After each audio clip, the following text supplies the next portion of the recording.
And we're back. We're back. Free Jams Podcast, man. Absolutely. Episode 8, right? I'm not bugging, right? Correct. All right, episode 8. Keep this train rolling, baby.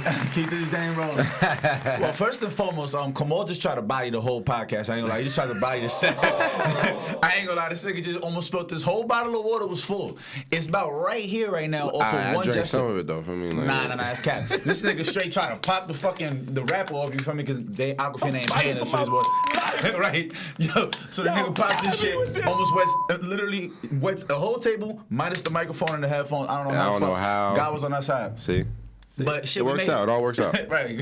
We almost had a terrible malfunction, but we here, you know what I mean? So, you know what I'm saying? It's episode 8. We're going to touch on a couple more subjects, you know? Absolutely. So, during this time of the podcast, I talked about a little bit of my journey, but I don't really think that the viewers really heard about your journey, you know?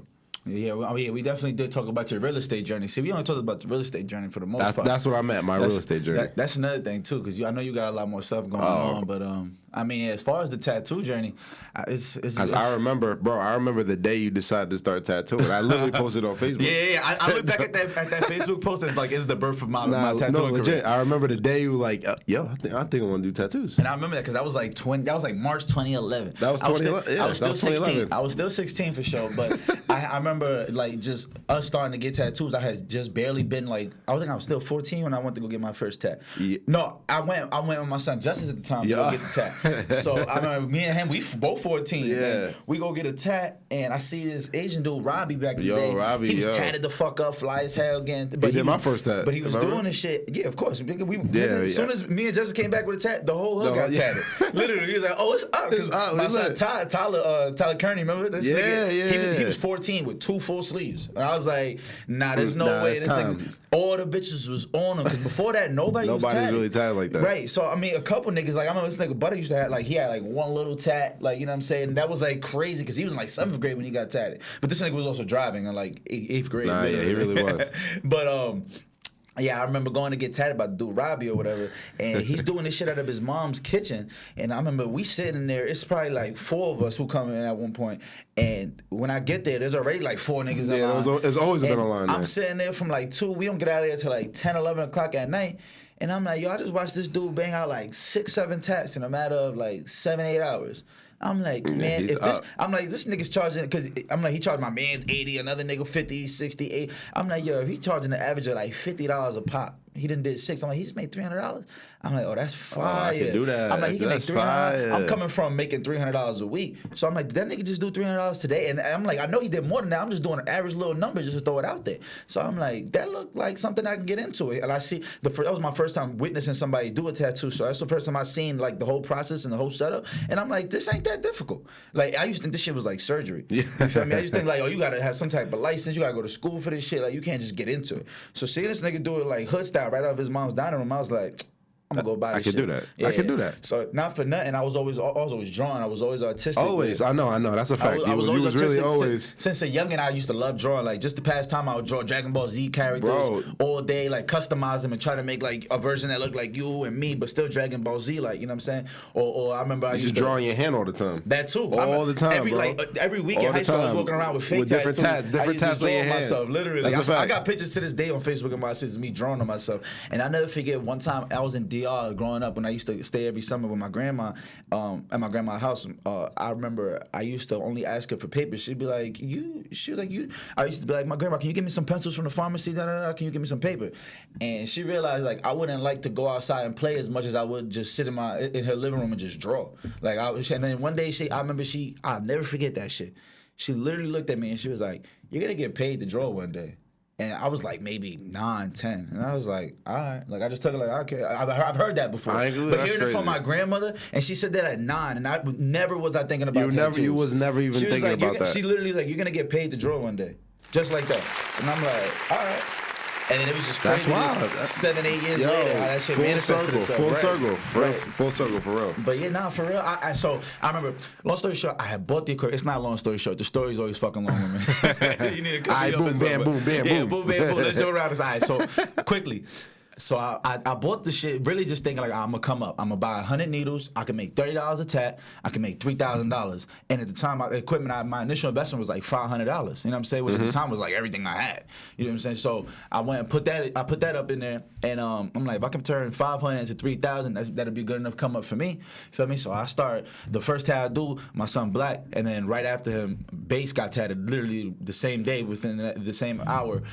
Shit, I damn near think we use the same needle. I'm gonna be 1,000 with you. That was the first and only time I ever thought that was okay. And then I literally went on Google and I realized like, we can't do that. That's not I think I even understood at the time that it wasn't okay, but I had like one liner. That's what I realized that I didn't even have the proper equipment. But I was so thirsty to do it. I was like, yo, come here, bro. I just did some bullshit on his finger. Put blue clouds on his finger. There's no blue clouds. There's no clouds. Yeah, but that's a whole nother ballgame. Well, I remember when you first started out, you had all lining needles. You didn't even have shading needles. Yes, I remember that. I had no idea. Bro, I remember you started with the fake skin. Yep. Fake skin.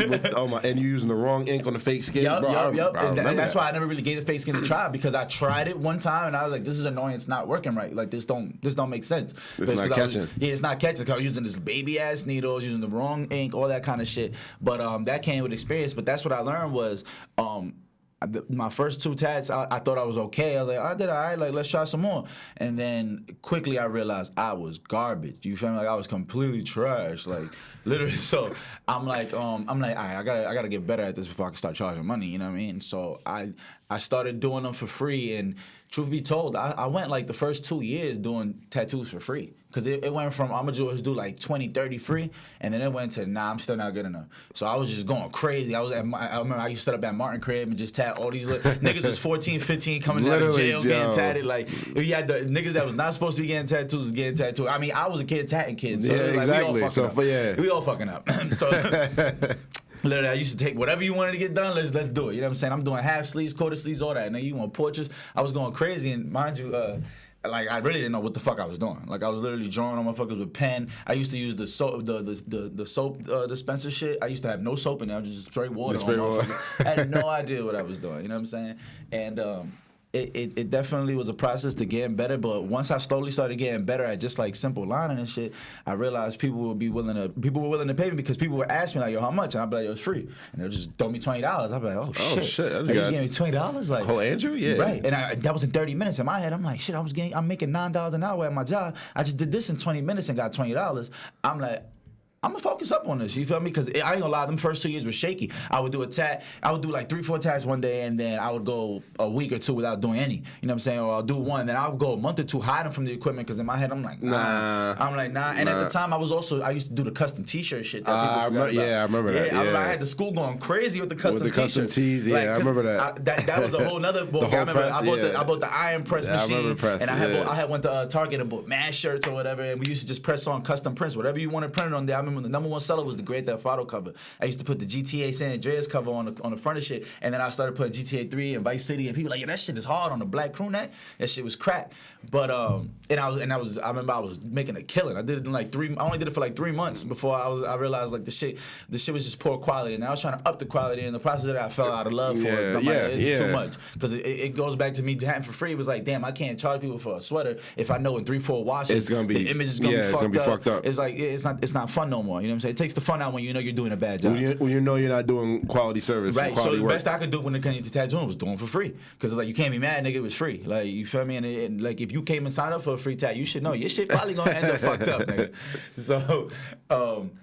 Just like I said, people started paying me slowly but surely, and the more and more I practiced, by the time I looked up, my senior year, that was the most I started. That was when I really was kicking up. The big transition. And then after high school, as soon as I graduated, I had tried college for like 2.5 weeks.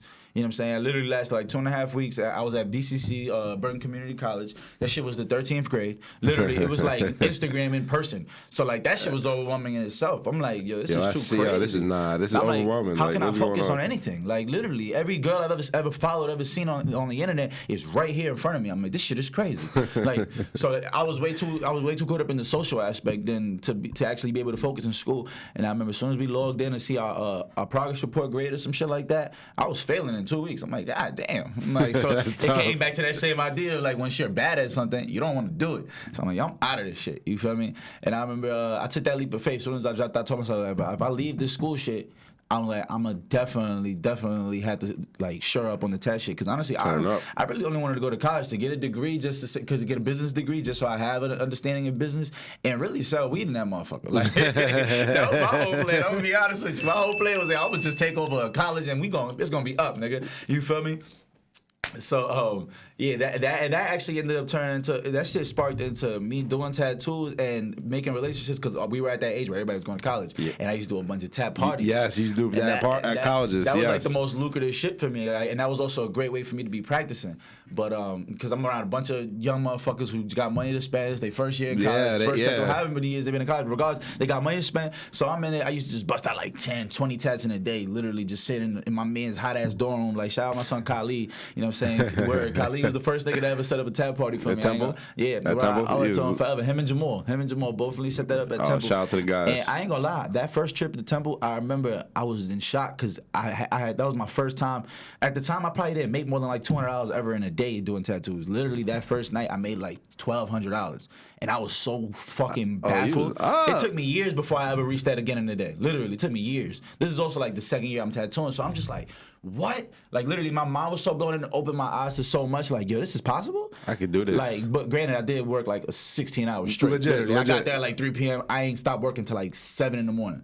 And I remember I went to sleep, woke up at 12, did it all over again. And did a whole tattoo party again. Right. Did it all over again. But that shit was all part of the process. And like, I remember I had to end up moving out of my mom's crib. A lot of it had to do with the tattooing, because the traffic was so crazy. On top of me being me, you know what I'm saying? I had a bunch of niggas around me all the time. We was always smoking weed. My parents wasn't having it. Like, if you know how Hispanic parents are, they don't play. Like, weed is crack cocaine to them. Like, if you smoke weed, you might as well be shooting up. Like, I ain't gonna lie. They don't play about the weed shit. So it was just the mix between the weed and the traffic attacks. My parents was like, yeah, you gotta go. It's over. Yeah, and motherfuckers was the health department was after me and shit. Them niggas just sending me fucking letters to my crib. We was like, yeah, I'm spooked, so I got up out of there quick. You know what I'm saying? But I mean, I got out of there. I was 18 still. No, I had just turned 19. You were 19. Yeah, you had just turned 19. Even the process of me moving, that was a little crazy. Like, truth be told, the original, the really.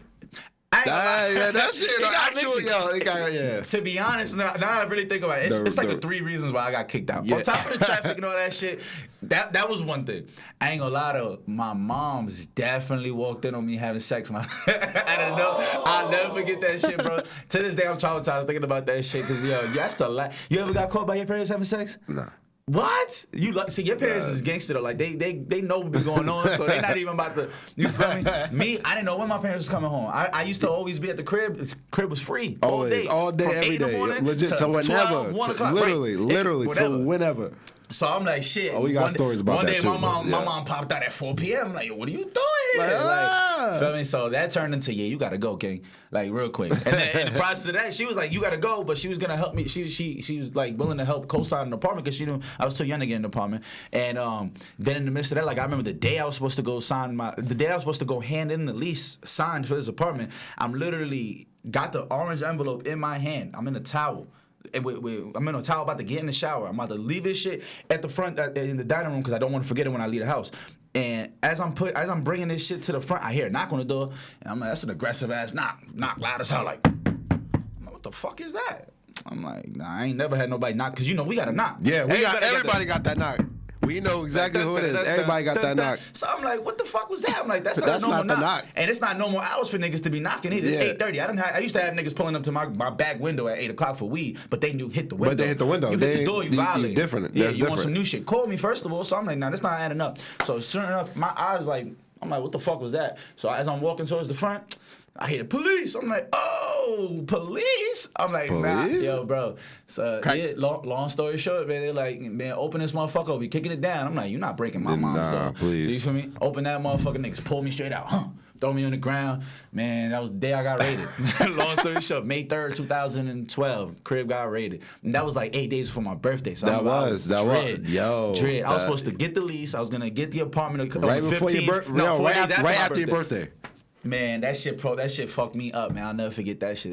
That was another eye opener too, man. That was the first time I ever lost 5 figures in one time too. Cause I remember when they raided me, I ended up losing like $8,000 in cash, like a half a pound of weed at the time, which was mad expensive at the time. Oh, and I remember I was dread. Like I was like, yo, these niggas just booked me. They really? And I had some money from my ATM business at the time in the crib. I had like $4,000 from that, so I lost like $13,000 in one haul, and then I had to pay bail. I'm like, yo, bruh. Yeah, y'all killing I'm me. like, y'all niggas just smoked me. I ain't never felt like this. You feel me? So I felt like niggas try to snatch everything away from me, but not for nothing.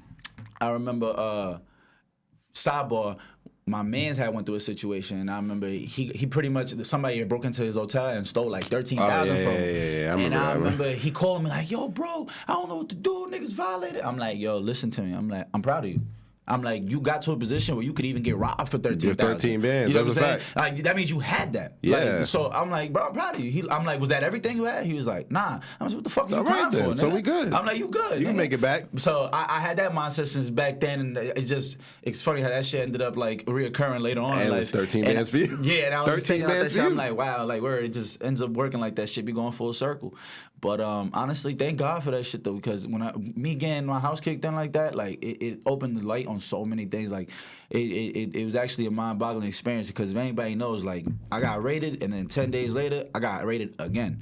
Literally, but it wasn't for me this time. No, you feel nah, me? yeah. So that's what fucked me up even Twice, more. literally. It really opened my eyes to These this niggas life. circled the block. I ain't gonna lie, that These shit niggas dead circled the crazy. block, but when they circled the block, it was 3 letter boys. It was DEA, IRS, FBI. I'm like, who the fuck is this? I'm like, what is going on? Yeah, I'm like, oh, it's over, nigga. It's packed. But it was a whole nother situation.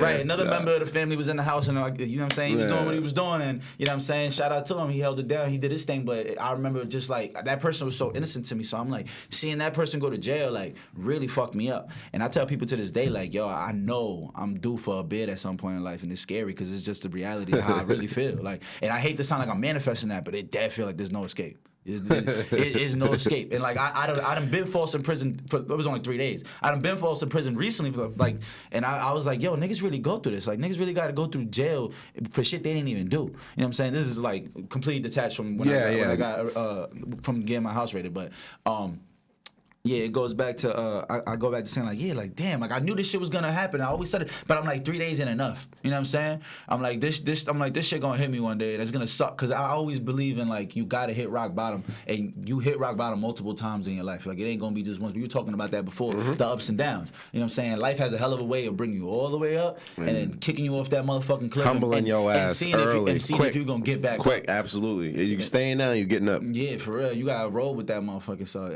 it's a little. It do scare me sometimes when I think about that shit. Like, yo, I know I'm due for a bit of some shit, but it also makes me walk around so cautious. It makes me watch like my temper. It makes me watch the way I speak to people, the way I handle any altercation. Like I always try to verbally, like let's fix this out with words before I gotta get violent. Because if it got to get violent, it's like, then I feel like it's life or death. And Yeah, I don't that's ever like, feeling nah, that way, you know what I'm nah. saying? Because you never know. You know what I'm saying? You don't know I know people. motherfuckers who done kill somebody with a punch. Like, for real. Like, that's another story in its own. That's a whole, itself, yeah. For real. Like, For real. I know a nigga who he punched some dude just defending I himself. remember that. I know what you're talking about. Yeah, he punched the dude, killed him, like, and it's like, yo, you never know. So you got to try to stay away from all the altercations, just because shit, that could be your ass. Like, You really never know. yeah, but I mean, fast forward back to not fast forward, Nah. flashback. So yeah, Moving out. getting rated and everything helped me focus up though, because I realized like, all right, I'm fucking up. Like, granted, I was like, I gotta get it back. So first and foremost, we're gonna get it back first. You feel me? And in the process of getting it back, all I did was fuck myself up, and it made me realize like, yo, this shit is not the route for me. Like, as much as I wanted to be, like, I'm like, this ain't the route for me, and that helped me focus up, because I was getting kicked out of apartment after apartment, house after house. Like, it was really just because of the traffic and the people. It was just too much. You know what I'm saying? So I ended up having to detach myself, and slowly but surely, like I was saying, trying to tag celebrities and doing everything I could to like gain notoriety on the internet helped me get to where I'm at today. And really just word of mouth. Like when it comes to business, I realized word of mouth is the most important form of marketing. It's absolutely the most. It's the oldest. It's most right, important. It's the oldest and most important for real, because like the internet is one thing, but when somebody comes and tells you personally, oh yeah, I went to this person, like it's different, because now they're It's a personal connection. yeah, now it's a personal connection. Like, oh, my cousin went to him. I like what I saw in person. I'm gonna go to him. Oh, that's good. Oh, that's dope. Where'd you get the? Oh, and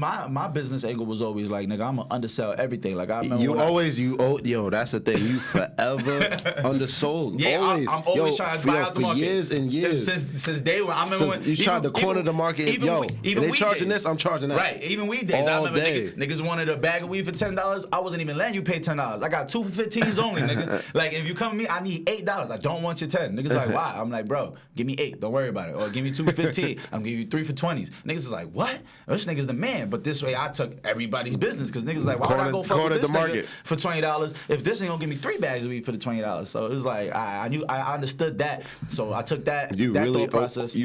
for years and years you understood. I watched you undersold yourself for years and years and years. I took that same thought process when it came to selling sweaters, when it came to doing tattoos, when it came to everything and anything I could think of. Or even now to this day, when I'm doing competitive renting, when I'm thinking about how I'm gonna price the apartment that I'm renting out, it's like, oh, okay, I know they're charging this much. I'm gonna take a little $100 off that because then you're not gonna have no option but to come fuck with me. You know what I'm saying? Same thing. Like I said with the sweaters, I remember the mall sells the iron-on shits too. Them shits is like 2 for 25 or some shit like that. I was selling the t-shirts for 10, and the sweaters was like they're like 40 at the mall. I was selling the shits for 25. Legit. So I'm like, you can't lose. And I'm throwing niggas happy birthday. I'm putting niggas mom's pictures on crew necks and shit. So it's like it was real easy to get that push because I knew that when you build a brand, especially when it comes to clothing, and I know a lot of people out there they start clothing brands.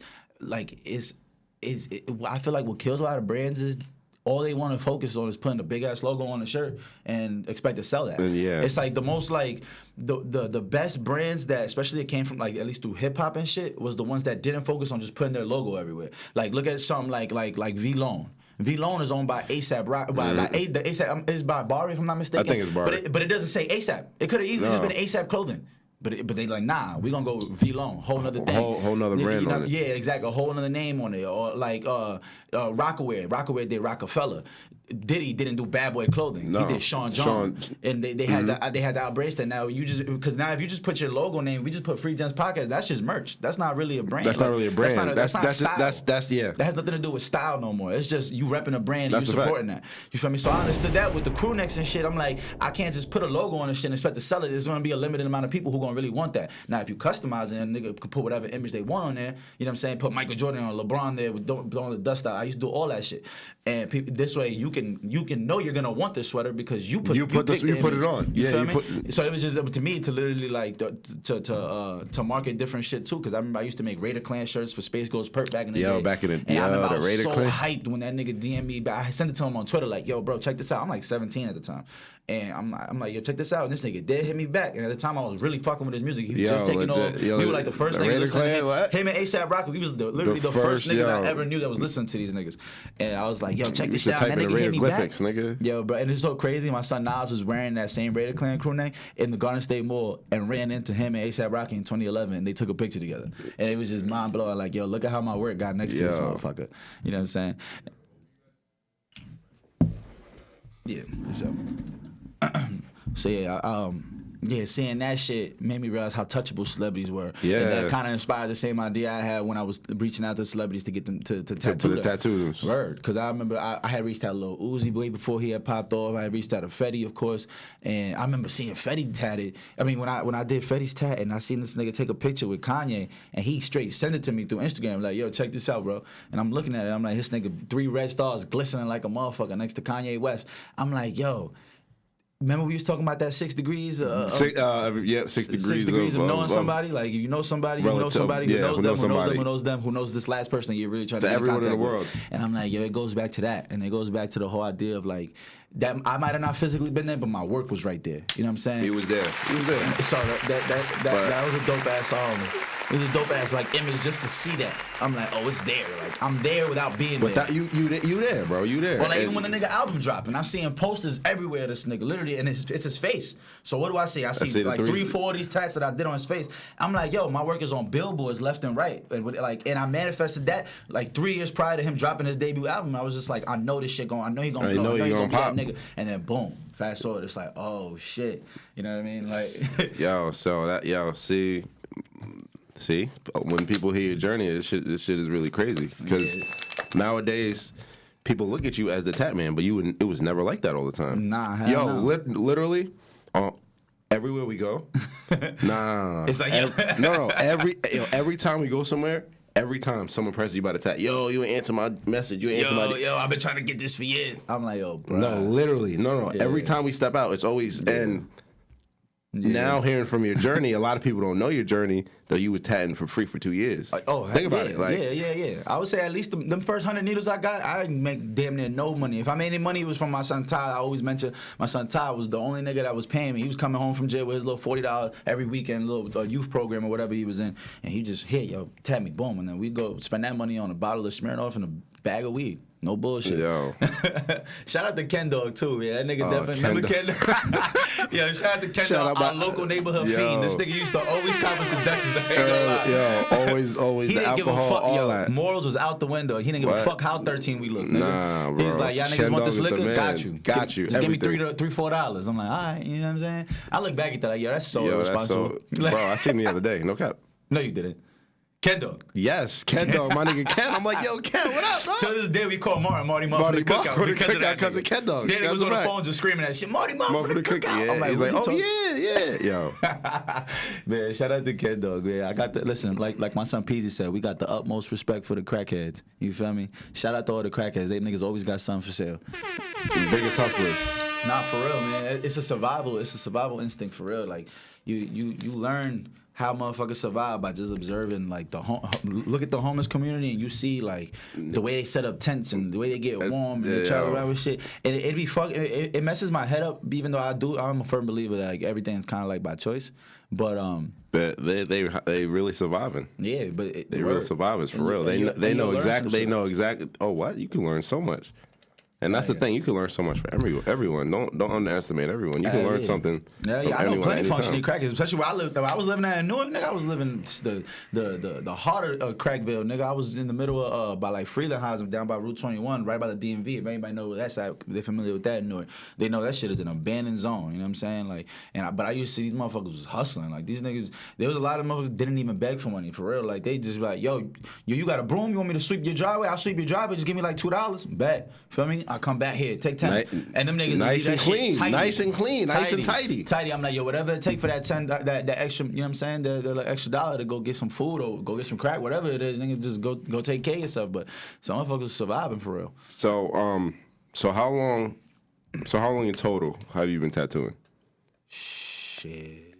Since 2011, Since technically. 2011, so 11 years. But I always say I've been taking it serious. I consider myself taking it serious after I graduated. So September 2012.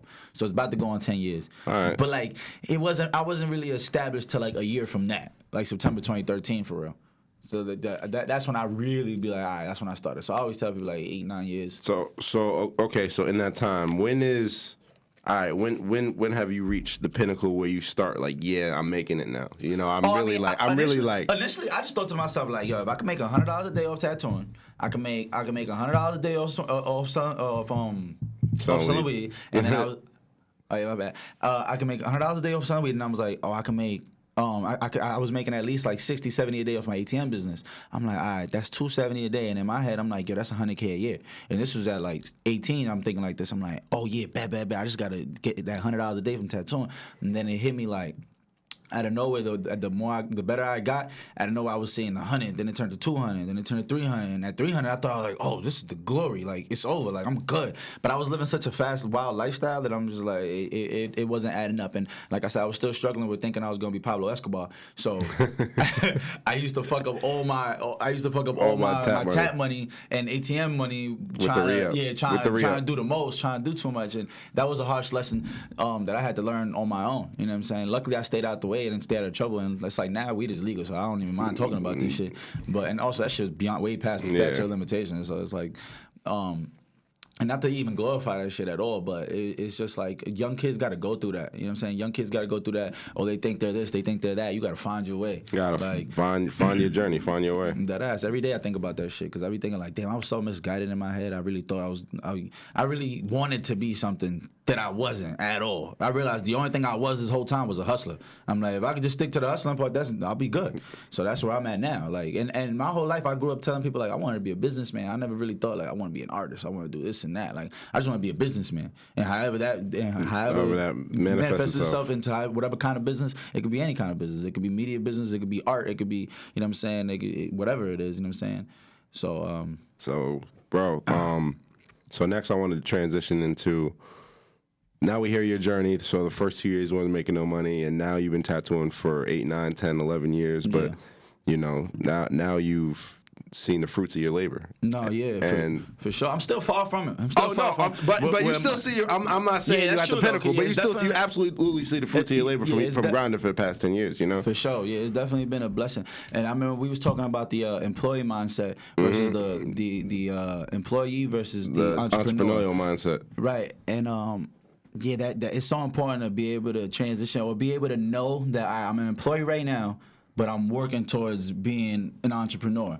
Whatever I'm doing right now is just a ladder. It's like just a stepping stone. It's just a stepping stone to get to get in that direction.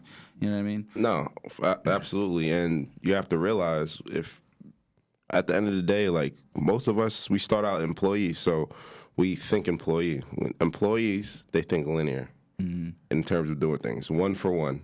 I work this amount of hours, I get this amount of money.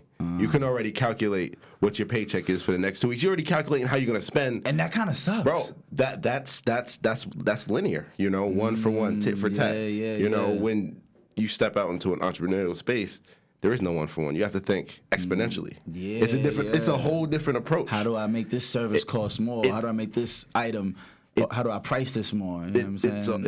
It's a whole different approach because now when you're an entrepreneurial venture, now it's not 1 for 1. Now you have to put in an exuberant amount of work, an exuberant amount of effort up front in order to even get any of the fruits for later on. You know, you really have to. You're not as an employee.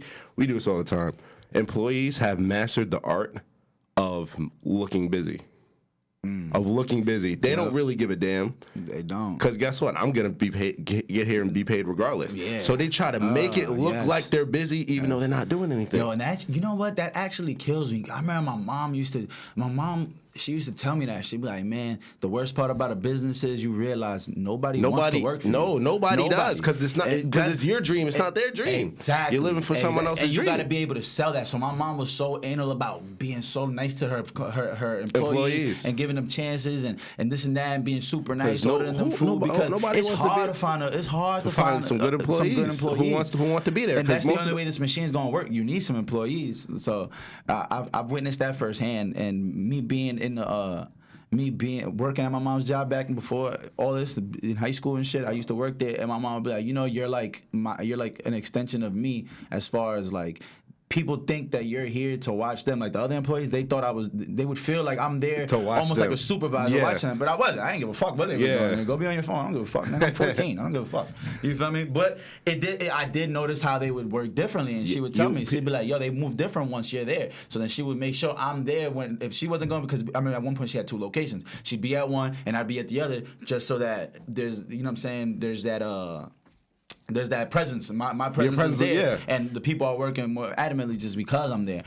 But I would notice sometimes when my mom wasn't there, some of her employees would just be like, they be sitting back watching movies and shit. Nobody wants to be there. If the boss is watching you over there sweeping the air, making it look like you're doing something, and once they leave, it's like, whatever, I get paid anyway. I'm waiting to clock out. Niggas is hiding in the corner with the phone trying to tuck from the cameras and shit.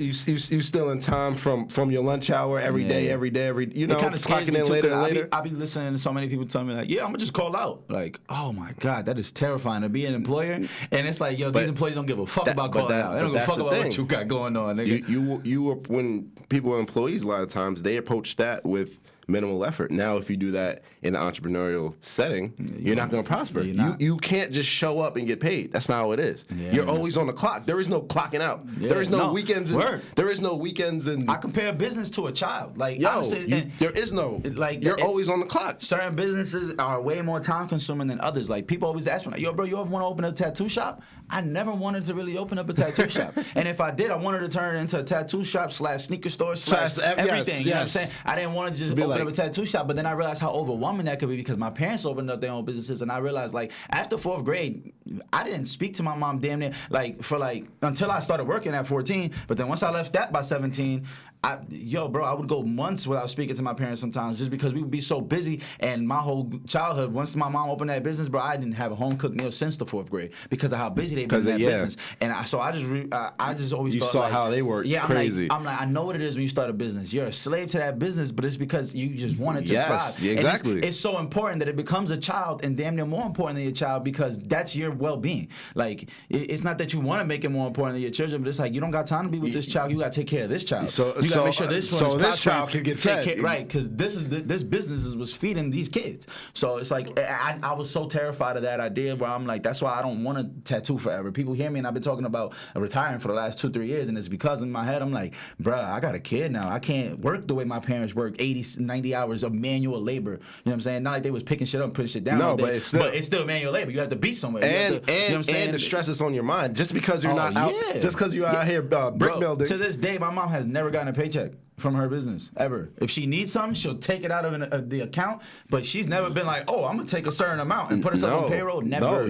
Never. They reinvest back into their business. And that's the thing. My dad was always on that. He was always reinvesting back into his business. Everything he could, every dollar he would get, he would try to build something new. Like, I mean, he got the crib. He used to be a taxi driver. When he first bought his crib, he refinanced a year later, and then I didn't understand. I thought we was rich because one day I come home and there's a fucking S500 Benz in the driveway. I'm like, where the fuck you get Benz money, nigga? You had a Lincoln Town car, a 1998. It's 2003 at the time. I'm like, you just had a 98 Lincoln Town car. How the fuck we get a Benz? I didn't understand. He had refinanced, got some money out, and then he cashed out on the Benz as an investment because he was a taxi driver. He ended up hiring his clientele got way more upper class as soon as he went from a Lincoln Town car to a S500. You know what I'm saying? Everybody know that's the big body Benzo. And in 2003, you had that nigga. You was that nigga. Yeah. You know what I'm saying? And it's crazy because he bought that shit at a police auction. That shit was bulletproof and all that. That shit had bulletproof glass. We didn't even know that. I didn't even know that. It took us till we went and got it tinted to find that out, because the dude was like, yo, you got double plated glass, that means this is bulletproof. And I didn't understand, but that shit was, whoever owned that car before was on some shit. They was doing anything. But so he had reinvested into that, and then he reinvested. He also he got that car, and then he bought 3 ATM machines, and from there everything started moving real quickly, because he almost doubled, if not tripled, the amount of money he was making, because now instead of just riding around New York as a Lincoln Town car doing regular taxi service, he was driving around investment bankers. His routes were literally, he had one client that he would pick up from he'd pick him up from where's Six Flags at? Jackson, New Jersey, or some shit like that. Jackson. All the way from there and take him all the way to Washington, D.C. He used to do that shit every Monday and Friday. He would have to drop him off Monday, pick him up on Friday, and bring him back. And that motherfucker alone was paying him like $1,000 a week. Like it was nothing. You know what I'm saying? That nigga that's just alone, one client. he was only making 2 trips. Yeah. 2 trips. Basically $500 a trip. $250 to get down there, $250 to get back, and vice versa when he went to go pick him up. And then like I said, everything flourished after that. So I had a good idea, a good visualization what it was to reinvest. And it wasn't until I asked him like later on, like, yo, how the fuck did you get the ATMs and the Benz and all that? And then he was explaining refinancing. I was like, oh, and then it all started making sense. This nigga done refinanced that crib like 3 times. And he had bought some property in DR. He was refinancing that this whole time. And every time he would start a new business or start a new venture in one way or the other. And I'm like, oh, okay, I got the game. I didn't even realize I was soaking up the game. Yeah, firsthand. Because I had to ask. It wasn't like he was just telling me. I had to always ask. Yeah. Like, even when I started the ATM business with him, like, I had to ask him, like, yo, so what are you actually doing? Because, like, can I get in? Because I started driving. I'm like, I could drive. Like, can I do it? And he was like, matter of fact, yeah, come on, nigga. Let's do it. You know what I mean? So sometimes you just got to ask. A lot of people be scared to ask. That's the problem. A lot of people... People be scared to reach out to the people they need to reach out to. Like, people always talking to me. Because of pride. People be asking me, like, yo, bro, what do you think about buying a house at this and buying a house and that? Do you think I'll be able to? I'm like, bro, ask the people you need to be asking. Go to the bank. Ask them. Personally, ain't nobody gonna stop you. Nobody's gonna shame you for coming and asking. Like, if you get denied, you get denied. Whatever. Yeah, exactly, and just keep it moving. But or like people be asking me questions about real estate. I'm like, I'm not an agent. I'll send them to you. I'm like, go to my man. He'll help you out. Because a lot of times people want to hear from a third party. It's like, yo, reach out to the exact source and find out the exact answer. Exactly what you need. Like you were talking about before, get the plan and then work it backwards. What you got to do. Get the 30,000 foot view, right? And now we going from ground level, and now we got to go each floor. How are we going to build each floor to get the 30,000 feet? Damn, all right. And just like when you're owning a business, you have to build a solid foundation. Hell yeah. You have to build a solid foundation if you ever want to build that skyscraper. You know what, too, though? People think that you could build a business and then you could just set it up and everything's going to be hunky-dory once you have employees and you leave it alone. You don't ever have to show up to that business. That's where you fuck up at. If you're not willing to put in the work and be the motherfucker, you have to. Be the cashier, be the accountant, clean the bathrooms, clean the front, make sure you're damn near the security, too. You're doing everything. You got to be willing to do it all. And that's the thing. When you first start an endeavor, you wear so many different hats. Yeah. And that's what people don't realize. Like in my real estate business, I'm actually working with an attorney who just started out on her own. You know, she went to law school, but now she's a business owner. Now she has to do the marketing and all the little things in between. Now she wears all the hats as a business owner. Now she's not just a lawyer. She's an entrepreneur. She owns her own business, and she wanted to do this rather than working for some law firm that she had offers from. But that's not hers. Yeah. She'd rather build her own. Do you know the story of Jeff Bezos? The story of Jeff Bezos, the nigga from Amazon? A lot of people. That's my son. I went to school with that nigga. What you mean, Jeff? I know Jeff. Jeffy B. Yeah, that's my son. Nah, word. But the story of Jeff Bezos. Wait, Amazon. Nah. A lot of people don't. Wait. Oh yeah, I know one thing. That nigga started in a garage with a motherfucking paper sign that said Amazon that his wife wrote. Shout out to his wife because she got half that bread. But listen to her, she deserved that shit. Nah, she was there. She made a lot of the power moves early. That's one person I listen. When I heard she was getting 70 bill, I said respectfully, bro. She been there since day one doing shit. She wasn't just there for the ride. You got to realize he wasn't brolic back then. Nah, he was. Like he just started doing all that extra shit. Yo, goofy looking motherfucker like Elon Musk. Amazon started in '93. A lot of people don't realize that. Yeah. Amazon, Jeff Bezos. Before he started Amazon, I think he worked for a hedge fund and it worked on Wall Street. He was the youngest VP. Okay. In history. Wow. He was 31, youngest VP making six figures. He found out. He was 31 when yes. Amazon? When he was VT. Listen, Amazon that's what I'm telling you. That's what I'm telling you. Okay. And then I got time, baby. He found out that the internet, this was in the 90s, he found out the internet was growing at a rate of like 2,100 times per month. Damn. I did hear something like that. He found out that the internet every month was growing 2,100 times. And then, you know what? He quit his job and moved to Seattle.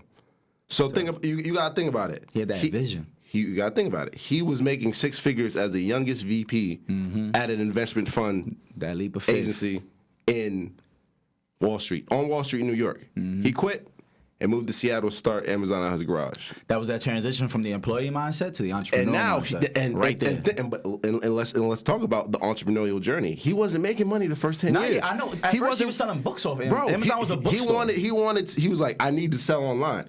Online is growing, so what can I sell? Started selling books. He wasn't making no money for the first 10 years. Damn. For the first 10 years or so, he was in the red, not making no money. The switch turned on. I don't know if it was him. I don't know if it was one of the employees, but they gave feedback from one of the customers, and one of the customers said, man, I really need some new wipers. I wish you guys sold windshield wipers. And it was that switch. I can get everybody if I sell everything. And that's when the switch turned and Amazon became the powerhouse. That's that vision. So, but you got to realize, this is somebody looking on the outside who wanted more from his life, making six figures as the youngest VP. Right. He was already in a position where a lot of people wanted. Right. But he had a bigger vision. He was like, 100%. Nah. You know how many people told him how stupid he was when he quit probably? Of course. You know people like, this will never work? Of course. For the first 10 years not making no money? Right. Now he's worth $200 billion. Right. On his way to be the first trillionaire, too. Well, the second one, because we already know Master Musa was the first one. We don't got to talk about that. Oh, yeah.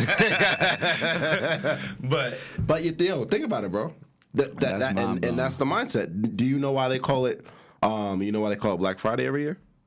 Have you heard the reason why they call it? It has nothing to do with slavery. A lot of people think it has something to do with slavery. I know that. I had an idea. I feel like, wasn't Black Friday, like, didn't shit go bad one Black Friday and then... I don't remember. Go ahead. Well, there's actually history lesson in 1941. Here you go. Go ahead. Actually, there's more than one rendition of why it's called Black Friday, but one of them is the last week right after Thanksgiving. The last weekend in November was the time where a lot of businesses went from in the red to in the black. It was the break-even point. Oh. So you have to realize that as a business owner. So oh shit. From the break-even point, they would celebrate by giving discounts because everything is profit after that. Oh, so you have to think about it from a business owner mindset. So from January to the end of November, your employees are getting a paycheck every 2 weeks. But the last 5 weeks of the year, you have the potential to make 500 times more than them. Damn. That's the long-term game. They're playing chess. Yeah. Business, you got to play chess. Entrepreneurs have to play chess. You're playing for the long game. You're not worried about the short term. Not at all. Your employees are making a paycheck every 2 weeks from January to the end of November, but the last 5 weeks after you break even, you have the potential to make 10 times, 100 times more than them. Yeah, I was listening to Jordan Belfort at the Wolf of Wall Street. He was just doing an interview, and he was explaining like all his investments right now are long term. Like he got the funds to be able to do that. See, that's another thing with Jeff Bezos. He used that stepping stone. He understood. All right, I've been making 6 figures at this firm as a VP, and he probably had some shit in the stash where he understood. All right, I can go invest in. He also had parents' money, but that's. Oh, he did. Oh, of course he did. But we talking about the mindset now. Yeah, we talking about the right. At the end of the day, the mindset you got to give him credit. And even though, and I tell people, don't be ashamed if you came for money at all. No, like, that's not. That's exactly what you're supposed to do. Your parents did exactly what they wanted. What they supposed they to do. set you up exactly where you need to be. They did exactly what your parents wish they could have did, and what you want to do for your kids. Exactly. So people be ashamed to be trying to hide that shit and be like, oh, I'm not silver spoon. Like nigga, it's okay. It's okay. It's perfectly fine. Like ain't nothing wrong with that shit. But I mean, it just always sounds better. Like, oh, I got it from the mud. But it's the mindset. Like it's the mindset. Jeff Bezos could have been perfectly fine the rest of his life. By this time, he would have been a millionaire already. Right. Not a billionaire. Damn. He would have been a millionaire already, but he wouldn't have 200 billion. Nah, for sure. If he ain't flipped that switch. So it's about the long term thinking. It's exponential. Like I was saying. Jordan Belfort was saying though, like I said, the Wolf of Wall Street. He was explaining like right now he's invested in so many companies. Like he literally dozens of companies that he has millions of dollars invested in. But he has stakes in all of these companies, and he understands out of 24 of them, only one, maybe two might pop. Yes. He might lose $300 million investing in all these other companies, but as long as one of these motherfuckers turns into a multi-billion-dollar entity, as long as one of these motherfuckers turns into the Ring doorbell or they turn into the fucking the little fidget spinner, one of these things just has to turn into that one thing that catches flame and he's out of here. You know what I'm saying? And I was watching a Rob Dyrdek documentary, and I fell in love with the idea of creating a business with the intention on selling it. That's where the real money is. You know what I'm saying? Like Mark Cuban, that he was, if I'm not mistaken, he had something to do with PayPal. I don't want to say he invented it, or he had some type of POS system where people were able to use that. PayPal was actually.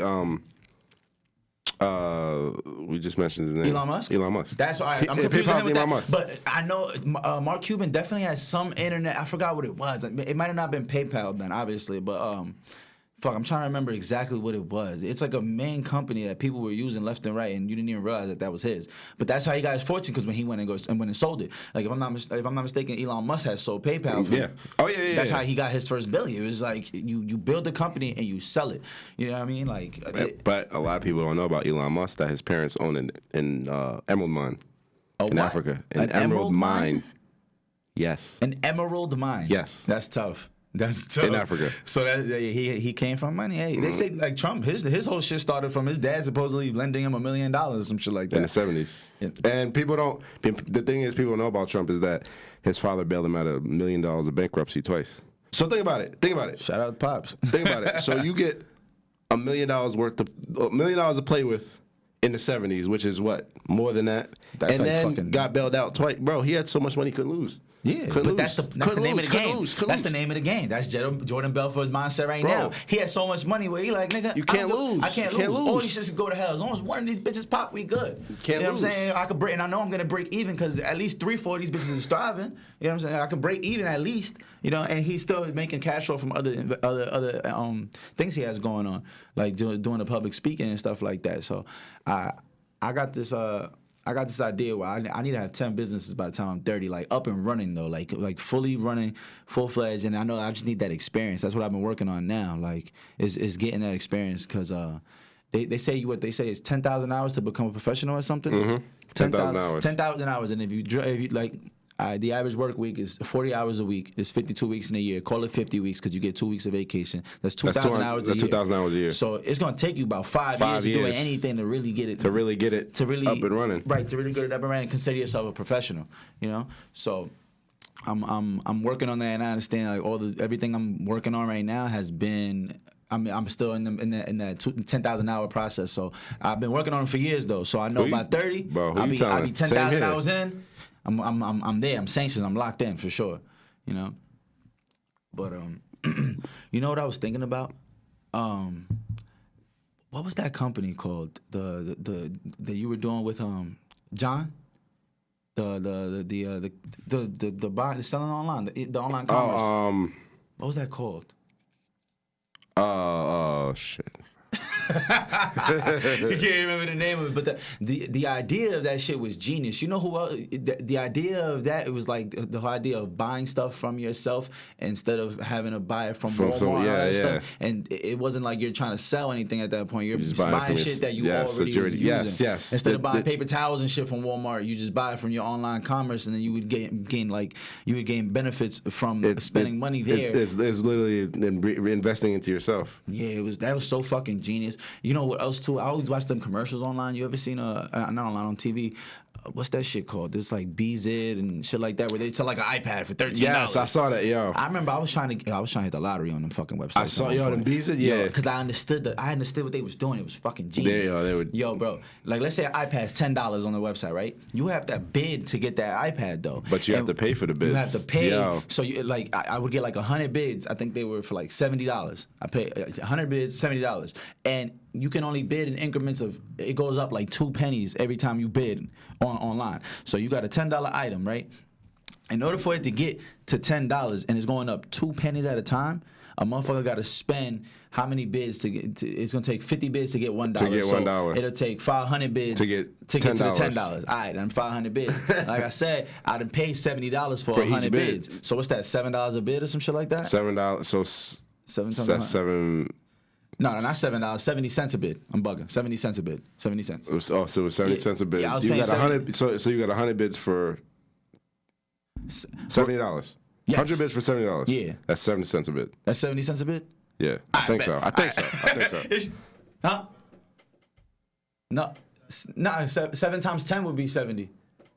So yeah, it is 70 cents. 70 cents a bid. All right, I don't want to fuck up the math. All right, so let's say 70 cents a bid, and you got to press that shit 500 times. Now you do 500 times 70 cents, and that's gonna come. What's 70% of 500? It's gonna be like 3 and some change. Like 350. 350. That's what they actually got for that iPad. But now, when whoever wins that bid, you gotta pay $10. They only pay $10 for it. Now they done made $360 on this iPad, and people are thinking, "Oh, I'm paying $10 for it." I'm like, nah, they just had 500 bids going on that iPad for 70 cents a bid. I'm like, this is fucking actually genius. All you gotta do is luck up and be the last person to bid at the number that they want to sell it for, because they have a number that it's gonna sell for. They can sell it for $13. That's, you know what I'm saying? That's an exponential amount more. But they already made the money before you even close out on it. Exactly, but it's a mindfuck on the public because we think that, oh, I'm getting this for $10. No, you didn't. And even if you wasted all your 100 bids, all you paid was $70 plus the 10, you still came up. It's still $80. Yeah, you still came up. Bruh, that business model was fucking genius. No, that's absolutely genius. Yeah, it is. I was trying to hit the lottery on that motherfucker. I ain't gonna lie. I used to try to buy everything on there, but it was, I ran out of focus for that shit. But I ended up buying, what was that shit? It was like some booty ass fucking like, it was like a. It was like a fake ass game system. I don't even know. It was like some Chinese. You got the Gamecast? Yeah, it was like some fake ass shit. I'm like, this shit not it. The Gamecast? Yeah, this shit not it. I'm on you. I was just bored. I was like, let me try some shit. It was like $2. Did you win? Yeah, I got it for $2. I was like, cool. This is cool, but it wasn't. It was like a fake ass like Game Boy. It was cool. Right. But they had everything on it. You could buy a tent. You could buy a fucking TV. You could buy cars. Nah, they would have cars on there for a band, like $1,000 for a Mustang. I'm like, how? But then it all made sense. Then it all makes sense. Once you break down the talk math. about the bids. Yeah, that shit was genius. By the time you get up to the $1,000 for it, they already made. Yeah, I'm really trying to get into logistics just because of the like everything's logistics. Exactly. Everything. Everything's about being moved from point A to point B. Right, from That's buyer how the to world the works. consumer. That's yeah. how the world works. And that logistics will never die. The supply chain. That's exactly how the world works. Logistics will never die. So if you really want to go get to the bag, find out how to make shit go from point A to point B. Just be the vehicle that moves it from point A to point B. Rather that be literally or physically. I mean, literally or just verbally. Like not. What am I trying to say? You don't even have to own the product. If you can just move That's it. what Amazon. Just Amazon move it is the through your biggest system. distributor on this planet, and they don't own shit. They don't own the product. They don't own the store. They don't have no storefront, but they're the biggest store on the planet. Yeah. Without a storefront. That's tough. they literally changed the game. Right, and it's kind of like how Airbnb is one of the biggest hotel, not hotel, but one of the biggest. What's the word?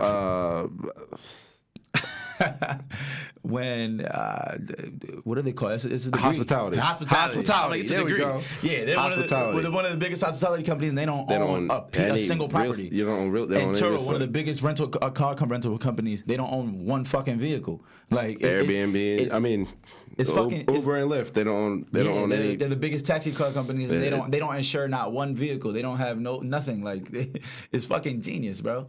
They figured out a way to turn people into entrepreneurs, and you can sell anything on Amazon and make mad money. Go on Alibaba and buy flower pots, nigga, and sell that shit on Amazon by the dozens, and you could become a fucking millionaire off that alone. And the way they made the internet gave so many people opportunity, where it's like you said, 21,000 times a month. It was growing in the 90s. In the 90s. I feel like it's growing way faster than that now, because now the metaverse is a whole nother world. Whole nother world. Like the metaverse is mind-boggling. Like even Facebook, how Facebook makes money is genius. Totally genius. oh yeah, The idea of what. The idea of I'm gonna sell this person's information is fucking genius. They know Google, they know more about you than you know about yourself. Literally, Google is fucking amazing. And guess what? If you don't have a Facebook profile, they have one for you. They have ghost profiles for you. What? What you mean? As far as, let's say you didn't have a Facebook profile, they have all your information. They'll not necessarily actually create a profile, but they have a profile for you. How? What are you saying right now? What are you saying right now? You telling me that Facebook is buying this information from Google or some shit, and they're like, this nigga needs a profile? I'm confused. No, as far as they know exactly, like when you swipe your card, they know exactly where you purchase, when you purchase it, whatever the case may be. But see, that's the shit that fucks me up. Like when I think about like Google, like these motherfuckers are so trifling. How you just gonna sell our information without? It's either that or you gotta pay for it. Either you gotta pay for their services, Ooh. or it's or just like YouTube, you gonna sit here and watch this commercial, or pay for Prime. That was the best investment of my life. Or pay for YouTube Plus. Pay for that YouTube Plus. Like, fuck that. I had to watch the commercial in like a year. That shit is crazy. That's what I'm saying. It's either you gonna let them sell you information, or you gonna have to pay for their services. Yeah, getting subscriptions is also another winner. Like if you can get people to subscribe, to something and pay a monthly fee. Fucking winning. You're a fucking winner. Like when I open up a car wash, I'm selling monthly passes, nigga. $20 a month. If I can get 100 clients, if I can get 1,000 clients, we out of here. We on the moon, nigga. You know what I mean? So I'm trying to get into everything. I just be thinking about all the opportunities and every industry has already a market share. All you need is a little piece. All you have to do is move some of those clientele into your market share and figure out how to do it. Right. They charging $20 a month for a car wash, unlimited pass. I'm gonna charge $15. Okay, Watch. that's what I'm saying. That's what I'm saying. I'm gonna be charging $15 in this motherfucker. Yeah. But no, it's all about, like we were talking about before, as far as the business owner mindset and the employee mindset. If you're gonna take on an endeavor of an entrepreneur, you can't use the same model that you have been as an employee. Oh no, yeah, for sure, 100%. Motherfuckers is always quick to want to call out and want to just like and not go to work. And it's like, bro, the second you feel that way about your business, that business is about to die. Or that shit's about to disappear. Or they become impatient. Like, why am I not making? Well, maybe Maybe you're doing the right thing. Maybe you're not for not long enough. No, for sure. think about it like think about playing a video game. Have you ever played a video game that was so hard? Like, man, I can't beat this boss. Yeah, I was mentioning that. Yeah, I can't beat this boss. Before. Okay, all right. Well, if you quit, then you'll never beat the boss. Right. But eventually, okay. I got to do this. Oh, I can't do that. Oh, I got to do this. Yeah, you got. I got to do this long enough. Oh, now I know he's about to do this. Yeah. So yeah. once you figure out the way, and that's how you gotta treat clients and everything that when you got in business. My mom used to be that way. She would explain to me like, mention this because I know this person's gonna be interested in this shit. Almost like the same way Google does it to us. Like it's like, yo, make sure you mention, we selling flights now because she knows this motherfucker takes flights all the time. We sell flights and we go on third party websites like Kayak and motherfuckers didn't know. Like for example, like selling people are just so negligent to information. Like anybody could just went on Kayak.com and bought plane tickets, but we would do that for people like motherfucker want to go to DR. They tell us, we got $350 for the ticket. We find the tickets for $280 or $260. You know what I mean? Or we you pay for convenience. They know that's something they don't have to do. They have no idea because in their head, a flight, they think, $500, and it's not that at all. Like if you just do your due diligence and go online, you'll figure out that it's not that expensive at all. And like I be feeling that way about a lot of shit that I want to buy. Like I be wanting to buy a lot of art, and then I see shit, and I be like, I could make that. I'm like, why would I pay this much if I know I can make that shit? But you know what I'm saying? That's neither here nor there, just off the strength that art is another thing, too. You can't just be saying you're going to make it because you got to appreciate whoever's making it. Art is beautiful. I love art. I love art in all aspects, as far as whether it's a painting, a drawing, or even acting is an art form. Yeah, I think anything creative is art. Anything creative, music, anything. I just love. I even think sports is an art. Oh, it definitely is. Sports is an art. Like basketball, like all that, like it's dancing, all. It's for sure an art form. Bro, the strippers, like all that shit is art. You ask me for real. For sure, that's dancing. All that is, and I respect, and those are artists to me. Like I respect all types of art. I never thought about it like that. And it's funny because actually I want to go. We got to sit down with some bartenders, nightlife people, strippers, bartenders. I want to definitely sit down and see what kind of conversation we come up with. Because we gotta indulge people into like just a more social aspect. Because I feel like we be on here talking we being too serious sometimes. So I'm excited to get some. I'm excited. We got a whole plan coming up. I'm very excited to see exactly where we're about to go. Well, yeah, man. Listen, we are pretty much done. This is episode 8 of Free Gems Podcast. Absolutely. Man. Had to bring it to an end, man. We appreciate everybody tuning in. We got more episodes so on the much. way. And thank you for all the support and everything. Want to give a big shout out to Bravery Studios out here. Absolutely. Big shout out to Marv. Big shout out to Marvin. You know what I'm saying? And I'm saying just like that, we are out of here. Gone.